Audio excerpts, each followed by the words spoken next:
My wife invited her lover to our anniversary.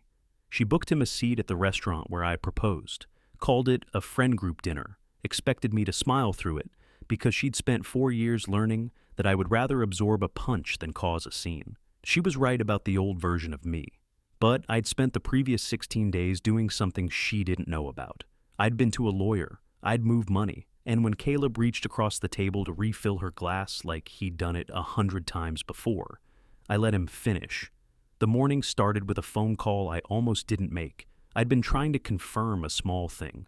Whether the restaurant had the corner table, the one Diana had mentioned, the one where I'd proposed 5 years ago. I called around 10, gave my name, said I was calling about the anniversary reservation. The woman on the other end checked and said she didn't see anything under Aldrin. She asked if it might be under a different name. I said I wasn't sure. She looked again. Party of 6, 7 o'clock, table by the window. Reservation under Marsh. I thanked her and hung up. I sat with that for a while. Marsh was Caleb's last name. Caleb, whom Diana had described to me roughly 8 months ago as one of those aggressively friendly work people, the kind of person who remembers everyone's coffee order and considers that a personality. I'd filed the name away with no particular concern. I should probably examine why that description works so well on me, but honestly, I think she'd been practicing it. I called my sister Renata during my lunch break. She works from home, so she picked up on the second ring, and I could hear her keyboard stop mid-sentence when I explained what I'd found. She said, "Justin, you've been covering for her to yourself. Stop doing that." It wasn't mean. It was just accurate, the way Renata usually is. She also reminded me that I'd already been to see Attorney Whitmore 2 weeks earlier, that the visit was logged, the financial moves were made, and that tonight was not going to catch me as unprepared as Diana believed. That attorney visit had cost me $300 and probably saved me from a much more expensive mistake. I'd gone in with a list of concerns. 8 months of a $340 recurring transfer from our joint account to a destination I couldn't identify. A second phone charger I'd found in the bathroom drawer, in a spot where Diana kept things she didn't want me to notice. The Portland work trip that had left her oddly relaxed when she landed. Whitmore had listened to all of it without any particular expression, and then asked me what I wanted to do. I said I wanted to understand what I was actually dealing with before I did anything. She said that was wise. She also walked me through what I could legally protect and what I couldn't. And I walked out with a plan that didn't involve showing my hand to anyone who hadn't earned that information. So I went home. I got dressed carefully, which I noticed myself doing with a kind of detached awareness. I wanted to look like someone who hadn't spent his afternoon separating bank accounts and photographing a charger. I texted Diana that I'd mentioned the dinner to my friend Joel and he'd asked to join, hoped that was okay. She replied within 30 seconds. Of course, the more the merrier. The enthusiasm was calibrated. Joel works in HR, which is irrelevant to why I invited him mostly. I just didn't want to walk into that restaurant alone, and Joel had been saying for months that something felt off about how Diana spoke about her job. The restaurant was the kind of place that takes itself seriously without being pretentious about it, all warm lighting and small plates. Diana was already there when Joel and I arrived, which I hadn't expected. She was seated beside Caleb, not across from him, and there were 2 other people from her office, a couple named Brent and Amy, who I'd met once at a company event, and a woman named Paula, who I knew slightly. A friend of Diana's from before we were married. 6 people total, a party of 6. Caleb stood when I came in. He had the handshake of someone who practices it, firm and immediately followed by a 2-handed grip, like he was a politician or a real estate agent. "Diana talks about you constantly," he said. "I feel like I already know you." I said something polite and sat down. There was a cologne I noticed. I'd smelled it before, on Diana's jacket about 2 months back. I'd assumed it was someone on the subway or a crowded elevator, and I'd thought about it for maybe half a day and then let it go. It registered now with the specific unpleasantness of remembering that you already knew something you decided not to know. Caleb ordered wine for the table, not after asking anyone's preference. He just flagged the server and ordered, the way you do when you're comfortable in a space. The server confirmed with Diana first, who smiled and said, "Perfect." And I watched that exchange and understood something about the geometry of the table that didn't need explaining. I waited until there was a quiet moment between Paula asking about the restaurant's renovation and Amy describing something about a vacation, and I leaned toward Diana and kept my voice low. "Did you plan this dinner, or did Caleb?" She turned to me with an expression that was a few degrees too neutral. "We all put it together. Why? The reservation is in his name. He made the booking because I was slammed at work. Can we not do this tonight?" That last sentence. Can we not do this tonight? As if I were the one who had done something that required a conversation. I looked at her for a moment, and then I said, "I'm not doing anything." And I picked up my menu. And I genuinely went quiet after that. I ate. I answered questions when people asked them. Joel sat across from me and made occasional eye contact with the practiced neutrality of someone who had been briefed. At some point, Brent asked Caleb how long he and Diana had been working together, and Caleb said, "Coming up on a year and a half," which was 4 months longer than Diana had ever mentioned his name to me. Near the end of the meal, Caleb reached for Diana's wine glass to refill it. He didn't ask. He just picked up the bottle, topped her off, and set it back down. She thanked him with a small smile that was so ordinary it hurt. I watched it and didn't move. Diana looked at me, looking at her, and that was the first moment I could see something shift behind her eyes. A recalculation, a recognition that the evening was not proceeding the way she had arranged it. I ordered dessert. I paid for my portion. I said my goodbyes to Paula and Brent and Amy and shook Caleb's hand again and said it was nice to meet him, which was a lie I delivered without effort. In the parking lot, Diana fell into step beside me. "I know that was weird," she said. "I should have told you Caleb was coming. I'm sorry." "Yeah. Are you okay?" I stopped walking. I thought about the lawyer's office, the transferred money sitting in a personal account, the photograph of the charger I'd taken that morning. I thought about the reservation under someone else's name for my own anniversary dinner. "I'm going to stay at Renata's tonight," I said. Diana didn't say a word, not an argument, not a protest, not even a question. She just nodded, slowly, and that silence told me more than anything else had all evening. A person who is surprised by that answer says something. A person who has been expecting it, on some level, just nods. Joel was waiting by his car. He looked at me and said nothing, which was the right call. We drove separately to Renata's neighborhood, and I sat in the parking garage for a few minutes before going up. I had the printed confirmation email in my jacket pocket. Diana had forwarded it to me 3 days ago with just the restaurant name and the time, and I'd printed it at work that afternoon. At the top, in plain text, it said, "Reservation, Marsh, C, party of 6, table by the window." I folded it carefully and put it in the inside pocket of my jacket. Renata opened the door before I knocked. She'd heard the elevator. She looked at my face, stepped back to let me in, and didn't ask anything until I was sitting at her kitchen table with a glass of water in front of me. Then she sat down across from me and said, "Tell me what happened." So I did. All of it. The seating arrangement, the cologne, Caleb ordering wine for the table like it was his birthday. The way Diana had said, "Can we not do this tonight?" before I'd done anything at all. Renata listened without interrupting, which is unusual for her. When I finished, she was quiet for a moment. Then she got up and refilled my glass and said, "Show me the bank statements again."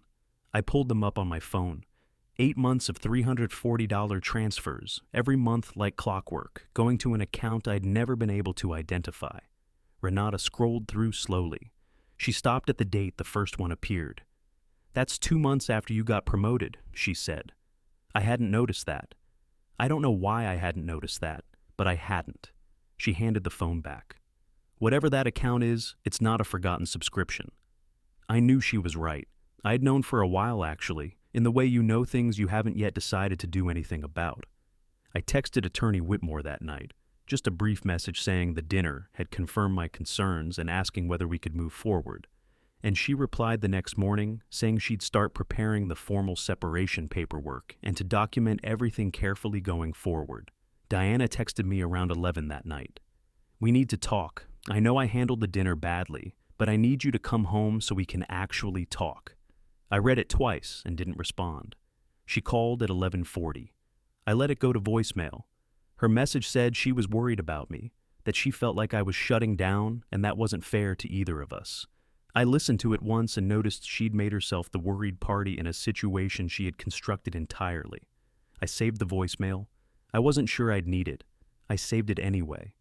The next afternoon, I went back to the condo to collect some things while Diana was at work. I moved efficiently, which helped. I took clothes, my laptop, the folder of documents I'd been quietly accumulating, mortgage statements, my individual payroll records, the 18 months of bank deposits that traced exactly where the joint account money had originated. I packed it all into 2 bags and a box, and I loaded it into my car, and I was almost done when I opened the iPad on the kitchen counter to check a work email. Diana had switched to a new phone about a month earlier. She'd forgotten the iPad was still signed into her old iMessage account. I almost closed the app. I want to be honest about that. There was a half second where I thought about closing it and leaving, but the thread at the top of the screen had Caleb's name on it, and I opened it, and then I sat down on the kitchen floor next to the counter and read for about 4 minutes without moving. The messages went back 14 months. 14. The first ones were careful, plausibly deniable, the kind of thing you could technically explain away if you had to. By month 3, they were not that. There was a message from Caleb that said, "I hate that we can't just be normal." And Diana's reply was a single word.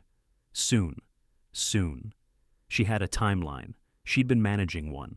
I screenshotted 23 messages. I did it methodically, working backwards from the most recent, and then I went to the bathroom and ran water for a minute and came back and finished.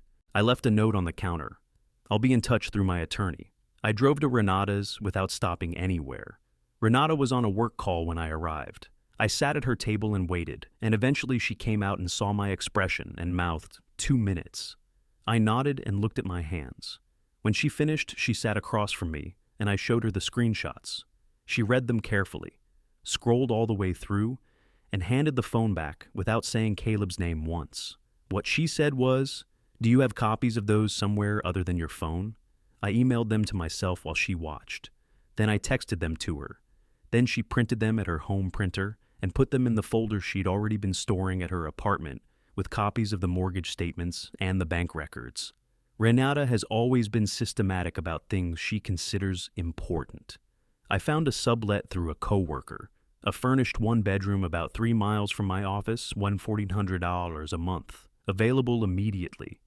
It smelled like someone else's candles, and the shower took 4 minutes to get warm, but it was mine in a way nothing had felt mine in a while. I signed the short-term lease on a Tuesday. I told work I was handling a personal situation and came in slightly distracted for a week, and my manager, a patient man named Gerald, who asks very few questions, said to take whatever time I needed. Then Diana found out about the money, not the iPad.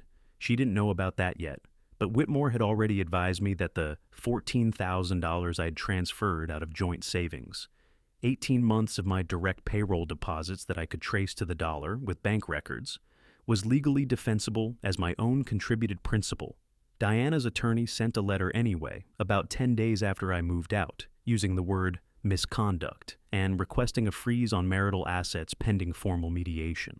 I read the letter at the kitchen table in the sublet and thought about how the shower took 4 minutes to warm up, and then I forwarded it to Whitmore, and she replied within an hour saying she'd anticipated it and was already preparing the documentation. Diana also left a handwritten letter in Renata's mailbox. Renata brought it to me unopened, which I appreciated. The letter said Diana knew she'd hurt me and had made a terrible mistake, but that we'd built something real and she didn't want to lose it. It said she needed to see me, just us, no lawyers yet. I read it twice. There's a version of me that would have called her that same night. I want to be clear about that. It wasn't a cold decision to throw the letter away. I sat with it for a while. I thought about 5 years, about the restaurant where I'd proposed, about the 2 years before the condo when we'd eaten dinner on a folding table because we couldn't afford furniture, and it had been completely fine. I thought about all of that for about 40 minutes, and then I reread the phrase, "no lawyers yet," and understood what it meant. She knew about Whitmore. She wanted to slow the process down, and she wanted to do it before any formal documentation created a record she couldn't shape. I responded by text, one message: "If you want to talk, tell me in that message when the affair started and that the Portland trip was with Caleb." She called immediately. I didn't answer. She texted, "I'm not going to have this conversation over text. That's not fair." I put my phone face down on the counter and made dinner. She didn't text again that night. The Portland photos surfaced about a week later. through the same cloud accounts connected to those $340 transfers. It took Renata's nephew, a 22-year-old who does IT work and owes Renata a series of favors he will apparently never finish repaying, about 20 minutes to confirm that the account was a private shared storage service, the kind couples sometimes use. He looked only at the account metadata and the folder structure, nothing else, and what he found was a folder labeled Documents C, containing trip photos with date stamps. Diana and Caleb at a hotel rooftop. The date was the Thursday of the Portland conference. She'd texted me that Thursday to say the conference dinner had run late and she was exhausted. I added the photos to the folder at Renata's. Meanwhile, Diana was having a different kind of conversation with our shared social circle. Paula called me about 2 weeks after the dinner, her voice careful and even, and told me Diana had reached out to say she was worried about me, that I'd been struggling emotionally for a while and had left suddenly without explanation. I listened to this and then I said, "I have documentation if it becomes necessary." Paula was quiet for a moment. Then she asked, "Did you know before the dinner?" I said I'd known enough. She asked why I'd stayed. I said because I needed everyone in the same room, which was only partially true, but was the part I felt like explaining. Paula said she'd be talking to Diana separately. I didn't ask what that meant. 3 days later, Diana sent a message to our broader friend group. I saw it because Amy, who was apparently not as solidly on Diana's side as Diana assumed, forwarded it to me without comment. The message said that since some people had heard Justin's version, Diana wanted people to know she wasn't the villain he'd made her out to be. It said she wasn't going to get into details, but hoped people would reserve judgment. It was carefully written. It contained enough vague self-sympathy to work on people who didn't know the specifics. I read it and recognized what it was. She was building the narrative before the mediation process created a formal record. She needed the social story in place while she still controlled it. I didn't respond publicly. My personality is not suited to a long emotional post, and Whitmore had made clear that anything I said outside of formal channels could complicate the proceedings. What I did instead was forward the message to Whitmore with a note saying Diana had gone public, and Whitmore replied that this was actually useful and to save everything. Renata texted me that same night. "Documented?" I replied, "Yes." 2 days after that, Whitmore called to tell me that Diana's attorney had formally requested mediation and that we had a date set, 3 weeks out. She also said that Diana's team was going to lead with the $14,000 withdrawal as their primary argument, which meant they were planning to make me look like the one who'd acted in bad faith. She said to bring everything, every statement, every screenshot, every transfer record, every date stamp on every photo. She said, "I want them to understand very early in that room that we are not going to be managing their expectations." I said that sounded right. I went back to work the next day and stayed late finishing a project backlog I'd been ignoring. Gerald brought me coffee at 7, set it on my desk, and left without saying anything. It was the kindest thing anyone had done for me in about 3 weeks. The mediation office was on the 14th floor of a building downtown, the kind of place with identical chairs and water pitchers and a view of nothing interesting. I arrived 12 minutes early with a manila folder, a USB drive containing digital copies of everything, and the printed confirmation email from the restaurant, which I had carried in my jacket pocket since the night of the dinner and transferred to the folder that morning without quite deciding to. Whitmore was already there, arranging documents into a sequence she'd planned the night before. She looked at me when I came in and said, "How are you doing?" I said fine, which we both understood as a functional rather than accurate answer. She said, "Good. Let them talk first." Diana arrived with her attorney, a man named Reyes, who had the efficient, slightly tired effect of someone who handles a lot of these and expects them all to follow a familiar pattern. Diana wore a blazer I recognized, charcoal gray, the one she wore when she wanted to appear composed. She sat down across from me and looked at the table between us rather than at my face. Caleb wasn't there. This was not his proceeding, but he was in the room in every other sense. Reyes opened by presenting the $14,000 withdrawal as evidence of bad faith, using the phrase unilateral financial misconduct twice in 4 sentences. He said Diana had been blindsided by my sudden departure and the removal of funds from the marital account, and that this behavior had created significant financial instability for his client. He said it with the particular confidence of someone who believes the other side hasn't done their homework. Whitmore let him finish. Then she distributed copies of the bank records, 18 months of my direct payroll deposits, each one itemized, each one traceable to my employer's transfers into that specific joint account. The $14,000 wasn't marital savings. It was my contributed principal, documented to the day. Reyes looked at the pages and then looked at them again.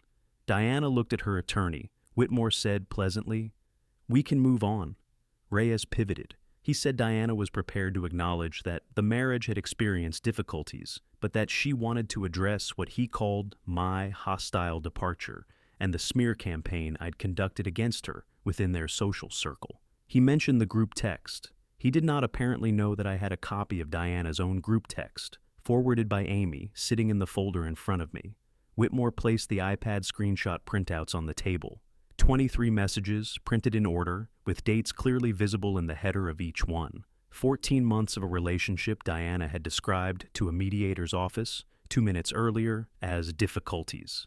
The soon message was on page 4. Reyes picked up the stack and read through it at a pace that suggested he had not seen these before this moment.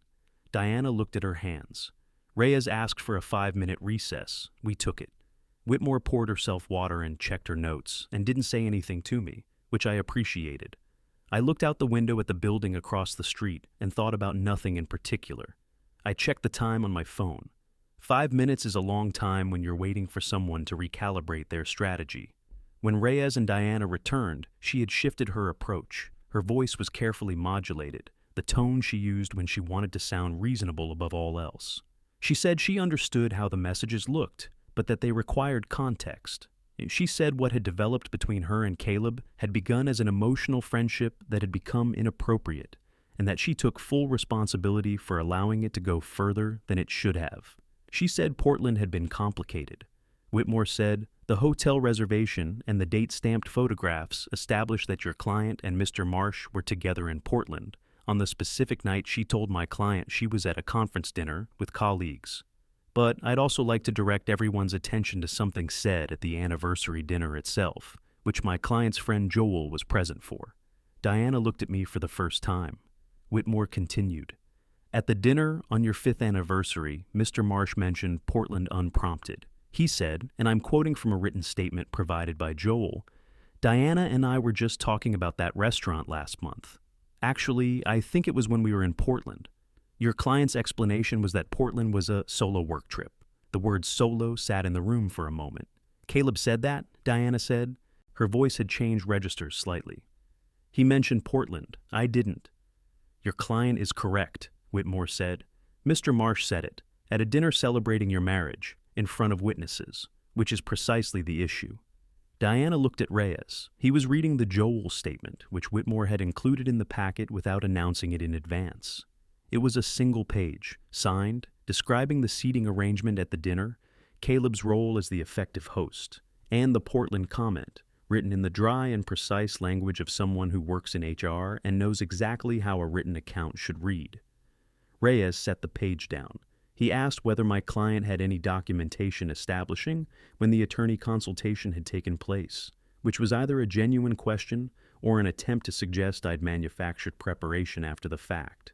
Whitmore slid a single sheet across the table, a formal record from her office showing the date of our first consultation, 16 days before the anniversary dinner.